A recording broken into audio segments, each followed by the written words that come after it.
Hey folks, this is Bailey from Dank Wargaming, and welcome to Firefight, Road to Adepticon 2026. This is my new YouTube series where I chronicle my preparation for the 2026 US Nationals for Mantic's Firefight at Adepticon 2026.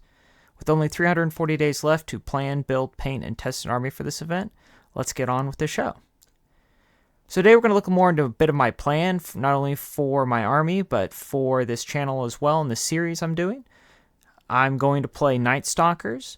I think Night Stalkers are pretty cool. They're a Mantic-specific faction for the game Firefight. It's sort of like a 40k equivalent from Mantic.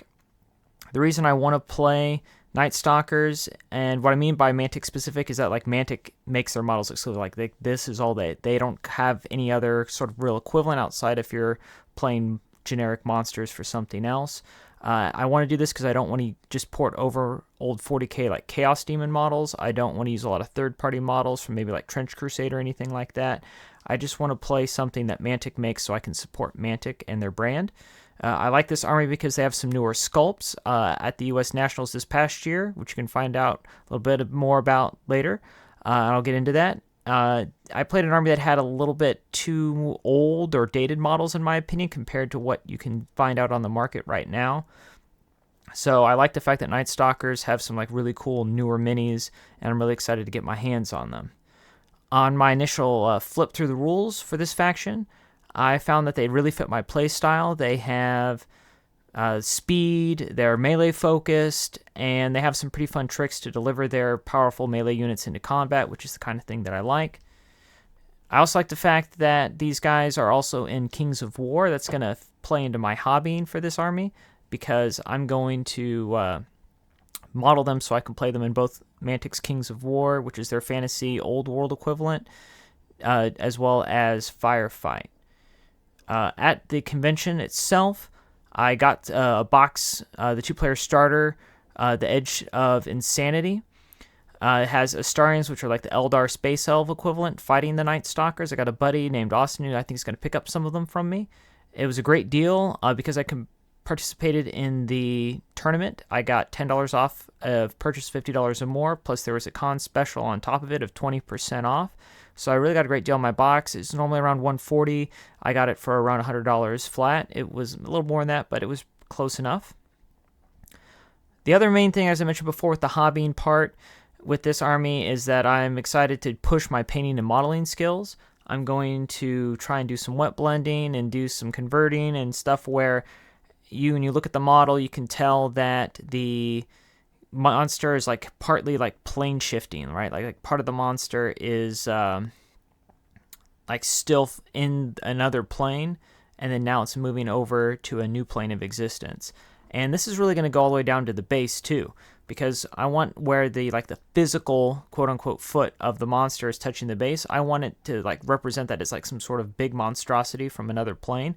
So I have basically two options that I'm looking at, and I want you, the viewers and listeners, to decide which one I go with, because I'm kind of sold on both. I just don't know which one I think would look cooler. And since my opponent's going to be looking at my army, I figured my opponents should, have some say in what they look at.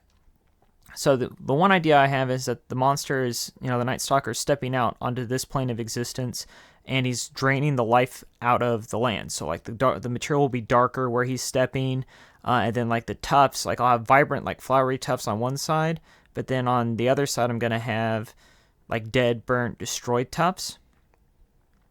Or the other option is that I'm going to have him like terraforming this new plane of existence, where like the ground is going to be like some crazy colors, and then I'm going to have crazy colored plants, which I know a lot of people make those now.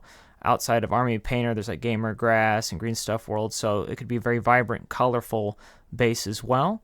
So you, the listeners, decide, do you want to see bright, vibrant colored Night Stalker bases, or like dead and dying, soul-drained Night Stalker bases? Sort of this last part I wanted to get into is sort of my overall timeline and plan for this project. This is going to be kind of a slow build because I'm working on several different options or parallel projects at the same time right now, and I'm going to start chronicling them here on this YouTube channel too. After Adepticon, I just kind of got that bug again that I haven't had for a few years. I've kind of moved on from when I was teaching and I was making videos every day for work, and making videos for fun was like not fun anymore because it was work. But I've kind of moved beyond that now. Don't have to do a lot of video work for my new job, so now I can get back to the hobby of making fun videos. So my plan is to try and do a video at least once a month and count down to Adepticon 2026 and the US National for Mantic's Firefight. I'm going to give myself this goal to hold myself accountable at least once a month. I'm going to do videos such as this one where I'm kind of talking about overall planning things, like where I'm working on, like events I might be going to, videos on my hobby, and as I'm building my Edge of Insanity box or any other Night Stalker boxes I purchase, or if anybody like gives me some minis or I get a great deal on minis somewhere. Definitely going to go over like some small unit tactics and strategy like you've seen in the past with some of my old 40k content on this channel. And then finally I'm going to do some battle reports and tournament reports as they come along. And hopefully one of those people I'll be doing it was Chris. So if you want to know some more about this Chris person I keep mentioning, and you want to know some more about Firefight / Adepticon, please go over to Phoenix Gaming YouTube channel, run by my best friend, my pal, my homeboy, my rotten soldier, my sweet cheese, my good time boy, Chris. And you can listen to two of us on our new podcast, Win That Way. And you'll learn more about my initial experiences in the Firefight US National and this past year's Adepticon. Similarly, I'll be working on, similarly seems kind of out of place there. In that same podcast, you'll be able to find sort of parallels to this, because I'm going to be showing you sort of the finished products of what I'm working on in our hobby challenge for that podcast, which is also a monthly podcast. Whereas here on this channel, you'll basically see the nuts and bolts of how I got that model or that unit built, painted, and based to present on his podcast on his channel. So you'll get kind of an inside scoop here. So that's all I've got for this episode. I'd like to thank Purple Planet for the use of their music. And until next time, I'm Bailey from Dankless Wargaming. And remember, don't miss your mark when it gets dank after dark.